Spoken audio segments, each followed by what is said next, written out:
નમસ્કાર વિદ્યાર્થી મિત્રો, નીલકંઠ વિદ્યાપીઠ શાળા પરિવાર વતી આપ સર્વનું હાર્દિક સ્વાગત કરું છું. વિદ્યાર્થી મિત્રો, આજે આપણે ધોરણ 6 નું ચેપ્ટર નંબર 6 જે છે પૂર્ણાંક સંખ્યા તેમની વિશેની ચર્ચા કરવાની છે. આ ચેપ્ટરની અંદર જે છે એ આપણે પૂર્ણાંક સંખ્યાઓના સરવાળા, બાદબાકી, ગુણાકાર, ભાગાકાર પ્લસમાં પૂર્ણાંક સંખ્યા જે છે કોને કહેવાય, એની અંદર કઈ કઈ સંખ્યાનો સમાવેશ થાય છે એ બધી આપણે ચર્ચા કરવાની છે. તમે દરેક લોકો જે છે એ જાણતા હશો કે ગણિતની અંદર જે છે એ ઘણી બધી પ્રકારની સંખ્યાઓ આવે છે. સૌપ્રથમ જે છે આપણે એક સંખ્યા લખીએ અહીંયા કે પ્રાકૃતિક સંખ્યા. અહીંયા આગળ જે છે ગણિતની એક સંખ્યા લખી છે પ્રાકૃતિક સંખ્યા. તો પ્રાકૃતિક સંખ્યા જે છે એની અંદર કઈ કઈ સંખ્યાનો સમાવેશ થાય છે?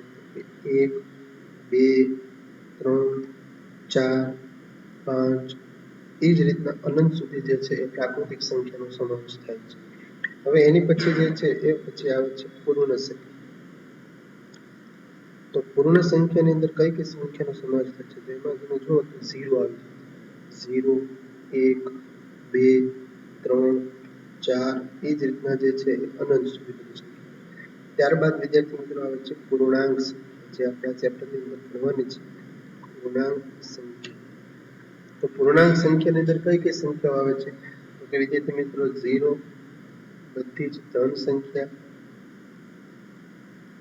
અને બધી જ ઋણ સંખ્યા. બરોબર, 0 થી લઈ બધી ધન સંખ્યા, બધી જ ઋણ સંખ્યા. એટલે પ્રાકૃતિક સંખ્યા, પૂર્ણ સંખ્યા, પૂર્ણાંક સંખ્યા. પછી તમે જોઈ શકો છો ગણિતની અંદર હું તમને સંખ્યા નથી કહેતો, અવિભાજ્ય સંખ્યા.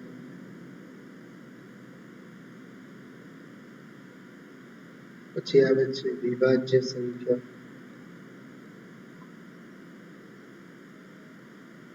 પછી આવે છે સમય સંખ્યા. સમય સંખ્યા. પછી આવે છે અસમય સંખ્યા. અસમય સંખ્યા. બરોબર, પછી તો એવી ધન સંખ્યા, ઋણ સંખ્યા, વાસ્તવિક સંખ્યા, વાસ્તવિક સંખ્યા. આ બધી જ સંખ્યા જે છે બધી જ ગણિતની અંદર ભણવાની આવે છે. ગણિતની અંદર ઘણી બધી પ્રકારની સંખ્યાઓ ભણવાની આવે છે.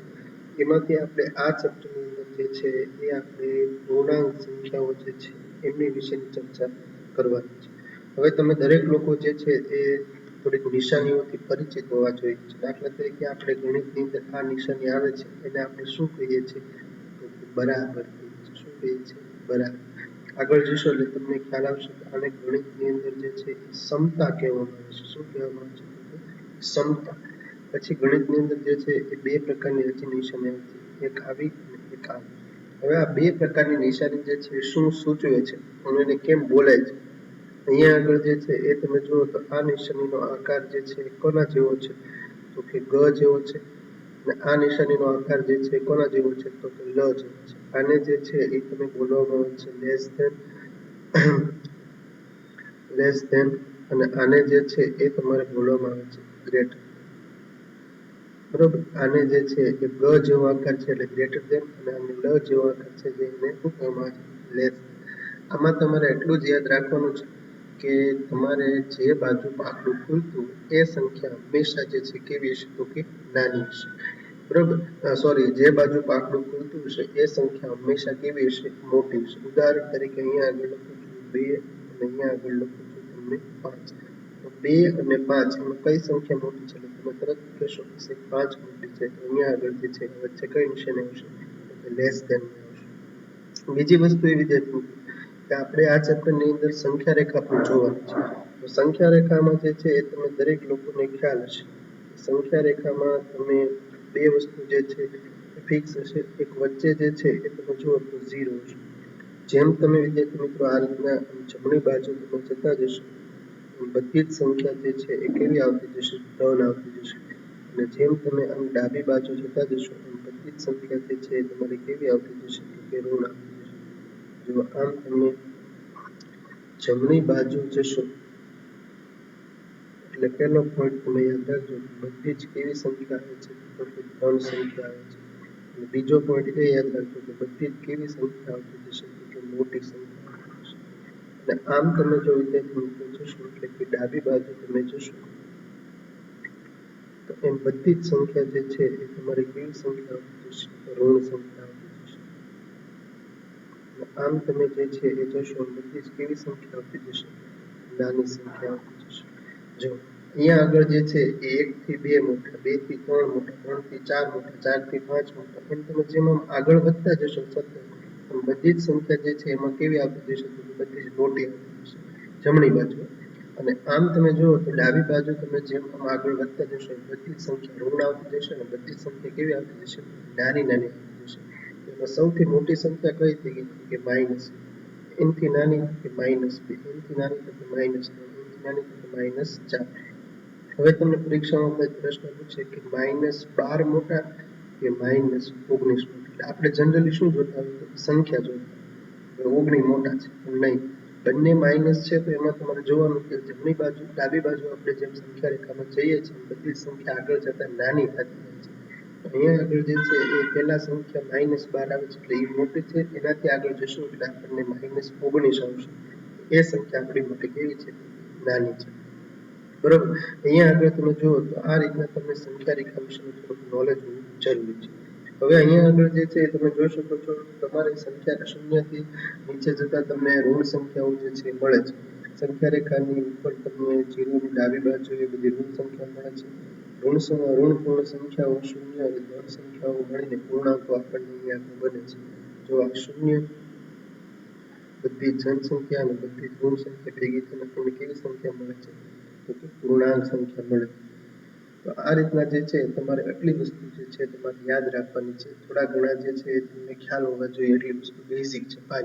ચાલો હવે જે છે એ તમને ખ્યાલ હશે કે ગુજરાતીની અંદર તમને સમાનાર્થી અને વિરુદ્ધાર્થી પૂછે છે.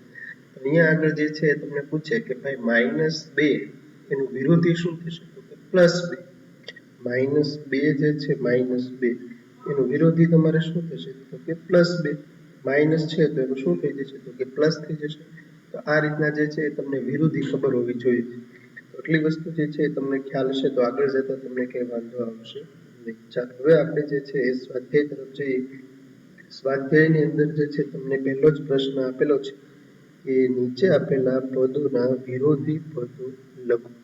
તો પહેલો જ પ્રશ્નની અંદર તમને કીધેલું છે કે વજનમાં વધારો. વજનમાં શું લખેલું છે તો કે વધારો. તો આન્સરમાં આપણે ખાલી એટલું જ લખવાનું છે, વિરોધી કીધું છે. હમણાં જ તમને કીધું વિરોધી. અહીંયા આગળ આપણે લખી નાખીએ વજનમાં ઘટાડો. વધારો છે તો આપણે એની જગ્યાએ શું લખવાનું છે ખાલી તો કે ઘટાડો લખવાનું છે. બીજે કોઈ વસ્તુ તમારે લખવાની છે નહીં. વિરોધી તમારે ટૂંકમાં લખવાનું છે અહીંયા. ચાલો એની પછી જે છે એ તમને કીધું છે બી માં શું કીધું છે તો કે 30 કિમી ઉત્તરમાં.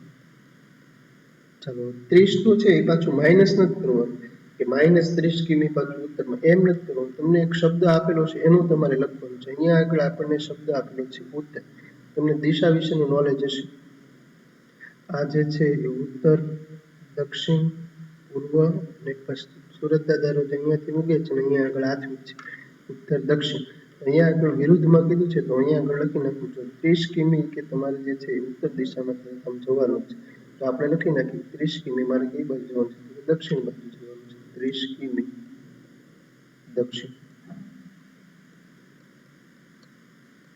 બરોબર. આ થઈ ગયું વિરોધી. ચાલો એની પછી લખ્યું છે 80 મીટર પૂર્વમાં. કે 80 મીટર તમે એમ પૂર્વમાં જાઓ છો તો હું લખી નાખું કે 80 કિલોમીટર પશ્ચિમમાં જશે. 80 મીટર પશ્ચિમ. બરોબર. 80 કિમી જે છે તમારે ક્યાં આવશે પશ્ચિમમાં. એની પછી તમને કીધું છે કે ડી માં કે 700 રૂપિયાનું નુકસાન. 700 રૂપિયાનું નુકસાન એનો મતલબ કે 700 રૂપિયાની મને શું થઈ ગઈ છે ખોટ ગઈ છે. અહીંયા આગળ જે છે એ લખી નાખો 700 રૂપિયાનું નુકસાન. અહીંયા આગળ આન્સરમાં લખું તો 700 રૂપિયા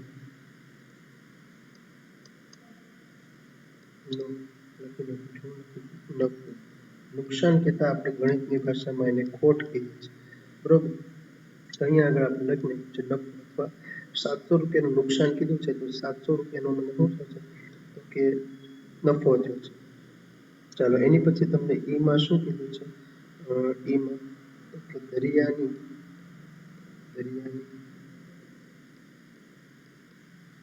સપાટીથી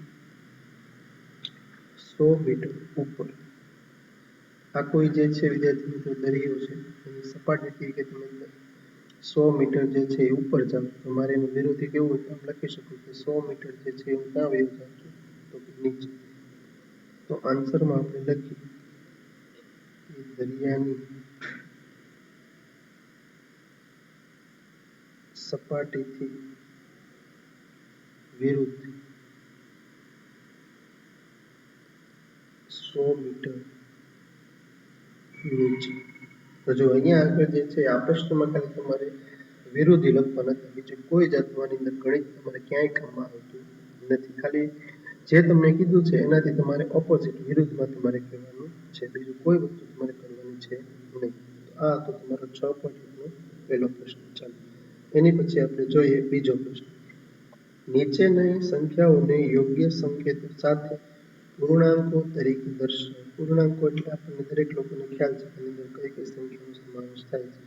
બધી જ ધન સંખ્યા, શૂન્ય અને બધી જ કઈ સંખ્યા આવશે તો કે ઋણ સંખ્યા. પૂર્ણાંકોની અંદર એટલી બધી સંખ્યાનો સમાવેશ થાય છે.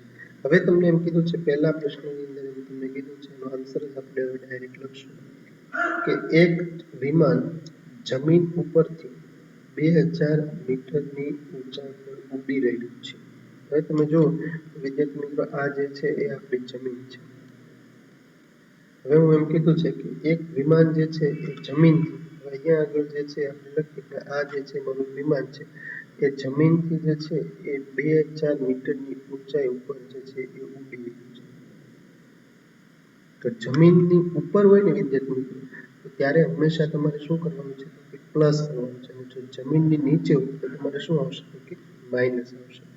ખાસ યાદ રાખજો જમીન છે, દરિયાની સપાટી છે, તો જ્યારે તમને એ વસ્તુની ઉપર કે છે ત્યારે જે છે તમારે હંમેશા પ્લસ આવશે, અને જો વસ્તુની નીચે તમને કહેશે ત્યારે જે છે ત્યારે તમારે શું આવશે તો કે માઇનસ આવશે. એટલે કે ધન આવશે ને ઋણ આવશે. જો ઉપર આવશે તો ધન આવશે, નીચે આવશે તો તમારે ઋણ આવશે. અહીંયા આગળ જે છે આપણે જવાબ લખવો હોય તો એટલો લખાય કે પ્લસ 2000 મીટર. કેટલો લખાય પ્લસ 2000 મીટર. અને જો કદાચ પ્રશ્નની અંદર એ લોકો એમ કીધું હોય કે એક વિમાન જમીન ઉપરથી 2000 મીટરની નીચે ઉડી રહ્યું છે. વિમાન જે છે એ જમીનની નીચે તો કઈ 2000 મીટર ઉડવાનું એ હંમેશા જમીનની ઉપર જ હોય છે. આ તો કદાચ દરિયાની સપાટી વાળું કદાચ કીધું જો ઉપરના પ્રશ્નમાં કીધું તો નીચે હોય તો હંમેશા તમારે ઋણમાં દર્શાવવાનું, ઉપર હોય તો પ્લસમાં દર્શાવવાનું. ચાલો એની પછી તો બીજો પ્રશ્ન. એમાં તમને શું કીધું છે કે એક સબમરીન દરિયાની સપાટીથી 800 મીટરની નીચે તરફ જઈ રહ્યું છે. હવે અહીંયા આગળ જે છે એ તમને કીધું છે કે સબમરીન જે છે એ ક્યાં છે તો કે જમીનની નીચે છે. જો દરિયાની સપાટીથી નીચેના ભાગમાં છે, નીચે હોય એટલે આપણે કીધેલું છે કે એને કઈ રીતના દર્શાવાશે તો કે એને જે છે એ તમારે ઋણ વડે દર્શાવવામાં આવશે. અહીંયા આગળ આપણે લખીએ -800 મીટર. નીચે તમારે લખવું હોય તો આમ પણ લખી શકાય કે દરિયાની સપાટીથી નીચેનું માપ હંમેશા ઋણ લખાય.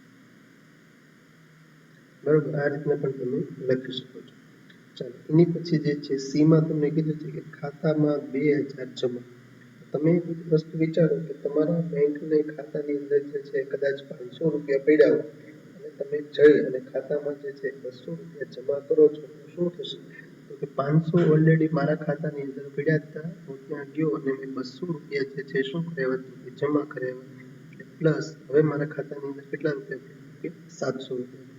તો ખાસ યાદ રાખજો કે જમા એટલે શું થશે તમારે પ્લસ 200 રૂપિયા. બરોબર. આ રીતના જે છે તમારે લખવું હોય તો લખાઈ નીચે કે જમા મૂકવામાં આપેલી રકમ જે છે એને તમારે ધન લખવામાં આવે છે. બી એની પછી જે છે એમાં તમને કીધું છે ખાતામાંથી 700 નો ઉપાડ. તો એની અંદર જે છે કે આવશે તમારે અહીંયા આગળ આન્સર ઉપાડ તમને કીધો છે એટલે અહીંયા આગળ તમારે કેટલા આવશે કે -700 રૂપિયા. બરોબર. તો ખાસ યાદ રાખજો બે વસ્તુ આમાંથી શીખવા મળે છે કે જમીનની ઉપર હોય તો એને હંમેશા ધન વડે દર્શાવવામાં આવે છે અને જો જમીન કે દરિયાની સપાટીની નીચે હોય તો એ ઋણ વડે દર્શાવવામાં આવે છે. બીજી વસ્તુ એ કે તમારા ખાતામાં રહેલા પૈસા જો તમે જમા કરો છો તો એને ધન વડે દર્શાવવામાં આવે છે અને જો તમે એમાંથી પૈસાને ઉપાડો છો તો શું થઈ જશે તો કે માઇનસ એટલે કે ઋણ વડે દર્શાવવામાં આવે છે. આ રીતના જે છે બીજા પ્રશ્નની અંદર તમને યોગ્ય સંકેતો એટલે કે ધન કે ઋણ એ વડે તમને દર્શાવવામાં હતું. ચાલો એની પછી આપણે જોઈએ હવે ત્રીજા પ્રશ્નની અંદર તમને કીધું છે કે નીચે આપેલી સંખ્યાઓને સંખ્યા રેખા ઉપર નિરૂપણ કરો. સંખ્યા રેખા જે છે એની અંદર તમને શું સાવ પાયાથી તમને કહું તો અહીંયા આગળ તમને જે આ બધી પહેલો જ પ્રશ્ન આપ્યો છે +5. તો પહેલા જે છે તમારે +5 ને જે છે સંખ્યા રેખા ઉપર શું કરવાનું છે તો નિરૂપણ કરવાનું છે. જો +5 એટલે હમણાં જ આપણે સંખ્યા રેખા દોરી ફરીવાર જે છે અહીંયા આગળ આપણે દોરીએ.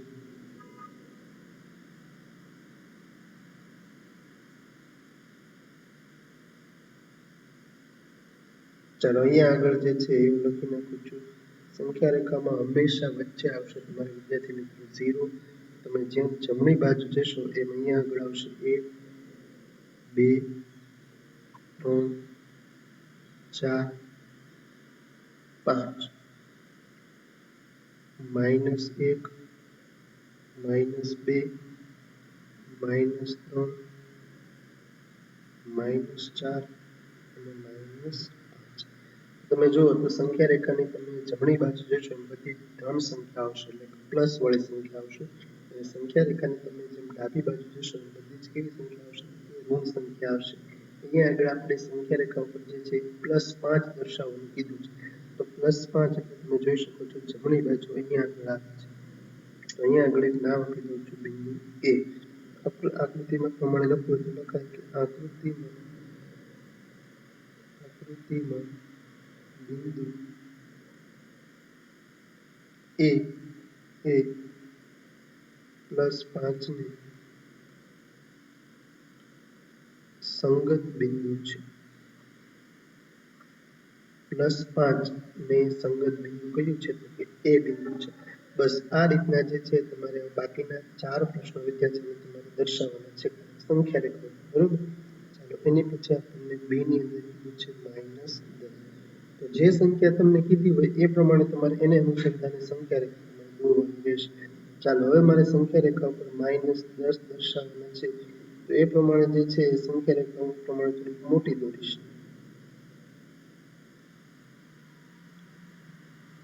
બરોબર. ચાલો અહીંયા આગળ જે છે એવું લાગે તો હું અહીંયા આગળથી 0 થી શરૂઆત કરું. 0 1 2 3. ચાલો અહીંયા આગળ જે છે -1 -2 -3 -4 -5 -6 -7 -8 -9 અને -10. જો અહીંયા આગળ એવું થયું કે ભાઈ મને 10 ની જરૂર છે એ બાજુ ડાબી બાજુ તો ડાબી બાજુ મેં બધી સંખ્યા વધારે લખી અને મેં ત્યાં આગળ 10 સુધી લખી. મને એવું થાય કે મારે +18 દર્શાવવા છે તેનો મતલબ કે મારે જમણી બાજુ 18 બાજુ તરફ જવાનું છે. અહીંયા આગળ જે છે નામ આપી દઉં છું E બિંદુ. અહીંયા આગળ લખું કે ભાઈ આકૃતિમાં બિંદુ P એ -10 નું સંગત બિંદુ છે. -10 નું સંગત બિંદુ છે. ચાલો એની પછી આપણે લઈએ છીએ C. એમાં તમને આપ્યું છે +8. તો ચાલો +8 એનો મતલબ તમારે જમણી બાજુ જે છે એ જવાનું છે. સંખ્યા રેખા દોરી આપો.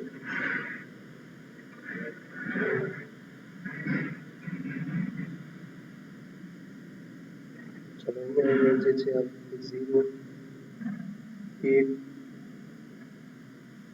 2 3 4 5 6 7 8 9. ચલો અહીંયા લખી નાખો માઇનસ માઇનસ માઇનસ મારે દેખાડવાનું છે પ્લસ 8 એટલે અહીંયા આગળ જે છે નામ આપી દઉં છું ક્યુબ. આપણે લખવું હોય તે પ્રમાણે લખાય કે આકૃતિમાં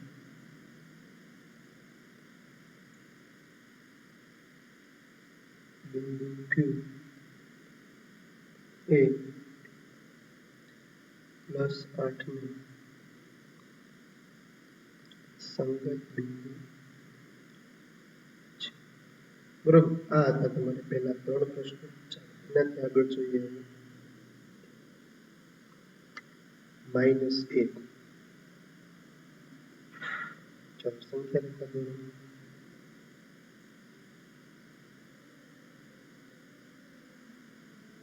ચલો અહીંયા આગળ જે છે 0, અહીંયા આગળ લખી નાખીશું 1, અહીંયા આગળ લખીશું 2, અહીંયા આગળ લખીશું -1 -2 અને -3. અહીંયા આગળ આપણે દર્શાવવાનું છે -1, તો -1 ને સંગત બિંદુ લખી નાખીશું C. આપણે અહીંયા આગળ લખી નાખીશું કે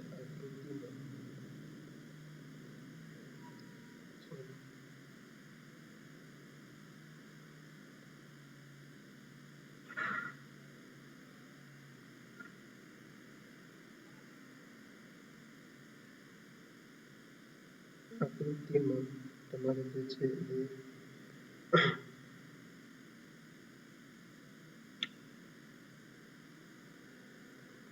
આકૃતિમાં બિંદુ C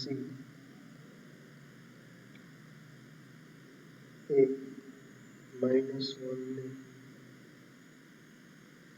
સંગત બિંદુ છે. ચાલો એની પછી આપણે લખીએ છીએ એની અંદર આપણે દર્શાવવાનું છે -6. ચાલો જમણી બાજુ નહીં પણ આપણે કઈ બાજુ જવાનું છે? ડાબી બાજુ.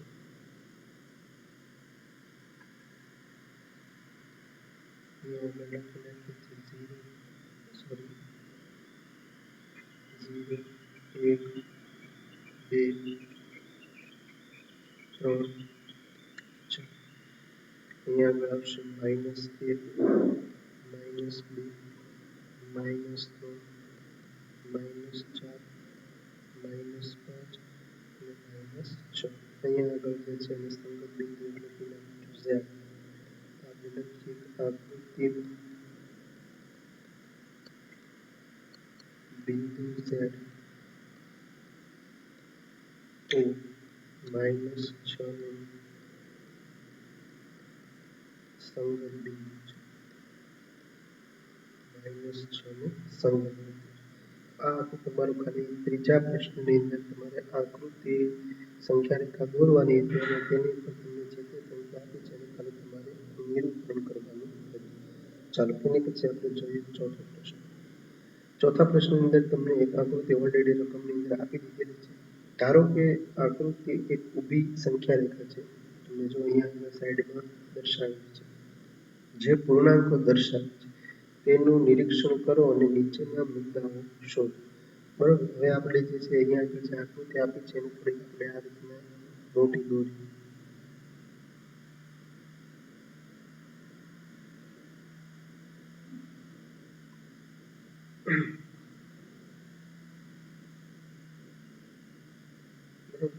ચાલો હવે અહીંયા આગળ જે છે સૌથી પહેલા એને અહીંયા આગળ નામ આપી દીધું છે D.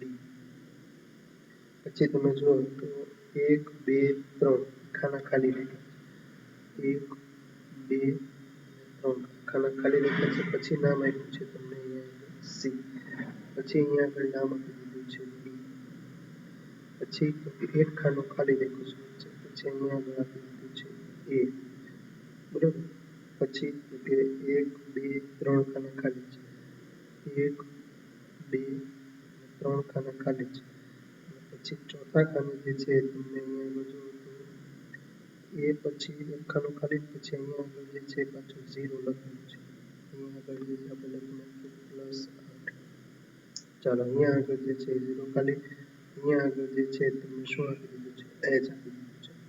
પછી તમે જુઓ તો 1 2 3 ખાના ખાલી છે. 1 2 અને 3 ખાના ખાલી છે. પછી ચોથા ખાને જે છે પાછું તમને અહીંયા આગળ આપી દીધું છે g. પછી અહીંયા આગળ જે છે ખાનું ખાલી છે. પછી અહીંયા આગળ જે છે પાછું લખેલું છે f. પછી પાછું ખાનું ખાલી છે. પછી જે છે અહીંયા આગળ તમને લખેલું છે બરોબર. આટલી સંખ્યા રેખામાં તમને વસ્તુ આપી. ચાલો હવે આપણે જે છે બીજી પેનથી જે છે એ લખું તમને ખ્યાલ. ચાલો અહીંયા આગળ જે છે +8 છે એટલે અહીંયા આગળ હું લખી નાખું છું +7. અહીંયા આગળ આવશે +6. અહીંયા આગળ આવશે +5. અહીંયા આગળ આવશે +4. અહીંયા આગળ આવશે +3 +2 અને અહીંયા આગળ આવશે +1. હવે જો અહીંયા આગળ 0 છે. અહીંયા આગળ જે છે તમારે આવશે માઇનસ. h ની એક્ઝેક્ટ સામે આવશે તમારે -2. પછી આવશે -3. પછી આવશે તમારે અહીંયા આગળ -4. અહીંયા આગળ આવશે -5. જો h ની પછી જે 3 ખાના ખાલી છે. પછી અહીંયા આગળ આવશે તમારે -6. પછી એક ખાનું અહીંયા આગળ ખાલી છે એટલે અહીંયા આગળ આવશે -7. f ની સામે આવશે -8. અહીંયા આગળ જે છે એ આવશે -9 અને પછી છેલ્લે અહીંયા આગળ આવશે તમારે 10. તો આ રીતના જે છે સંખ્યા રેખાની ઉપરથી બધા મેં આપણે લખી નાખ્યા છે બરોબર. હવે આપણને જે આ 5 પ્રશ્નો આપેલા છે a b c d e આપણે હવે એનો વ્યવસ્થિત રીતે જવાબ આપી શકશું. ચાલો પહેલો પ્રશ્ન જે છે એનો જવાબ તમારે શું આવશે? બિંદુ D ને સંગત પૂર્ણાંક +8 છે તો પછી -d વાળું બિંદુ કયું હશે? ચાલો -d વાળું બિંદુ કયું આવે છે તમે જોઈ શકો છો તો કે f બિંદુ આવે છે. અહીંયા આગળ લખીએ બિંદુ f એ -8 ને સંગત બિંદુ છે. બિંદુ f એ -8 ને શું છે તો કે સંગત બિંદુ છે. ચાલો અહીંયા આગળ લખીએ બીજા પ્રશ્નનો જવાબ. તો કે ભાઈ આપણને કીધું છે કે બિંદુ G એ ઋણ પૂર્ણાંક છે કે ધન પૂર્ણાંક. ચાલો G ક્યાં છે? અહીંયા. ચાલો એ ધન પૂર્ણાંક છે કે ઋણ પૂર્ણાંક છે? તો કે ઋણ પૂર્ણાંક છે. તો અહીંયા આપણે લખી નાખીએ કે બિંદુ G ને સંગત ઋણ પૂર્ણાંક છે બરાબર. ચાલો એની પછી લખીએ C. બિંદુ B અને બિંદુ E ના સંગત પૂર્ણાંક સંખ્યા લખો. ચાલો કયા કયા બિંદુ કીધા વિદ્યાર્થી મિત્રો? B અને E. B ક્યાં છે તો અહીંયા. ચાલો B ને સંગત છે +4 અને E ને સંગત ક્યાં છે? E ને સંગત છે -10. તો આપણે લખીએ પૂરા વાક્યમાં કે બિંદુ B ને સંગત +4 અને E ને સંગત શું છે તો કે -10 છે. ચાલો એની પછી આપણે લખીએ D. ચાલો આ સંખ્યા રેખા પર નિર્દેશ કરો કે કયા બિંદુની કિંમત સૌથી ઓછી છે.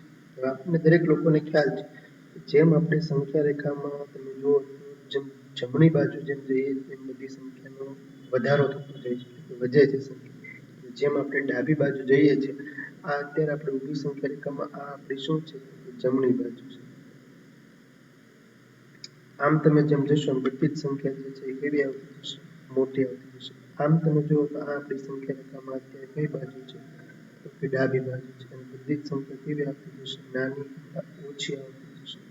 અહીંયા લખી છે કઈ કિંમત કયા બિંદુ આપણે કહેવાનું છે કયા બિંદુએ કિંમત સૌથી ઓછી છે. તો અહીંયા આગળ તમે જુઓ તો -10 સંગત બિંદુ જે છે એ કયું છે E સૌથી ઓછી છે. તો અહીંયા આગળ આપણે લખીએ કે બિંદુ E ને સંગત સૌથી ઓછી કિંમત છે બરોબર. E ને સૌથી ઓછી કિંમત છે. ચાલો એની પછી આપણે છેલ્લા પ્રશ્નનો વિદ્યાર્થીઓને જવાબ આપી દઈએ કે આ તમામ બિંદુને મૂલ્યના ઘટતા ક્રમમાં લખો. ઘટતા ક્રમમાં જે છે આપણે ધીમે ધીમે જે છે એ ઉતરતું જવાનું છે. એટલે કે પહેલા જે છે એ તમારે શું કરવાનું છે તો મોટી સંખ્યા લેવાની એટલે કે ડી સી ડી એ રીતે તમારે ઘટતું જવાનું છે. આપણે અહીંયા આગળ લખીએ ઘટતા ક્રમ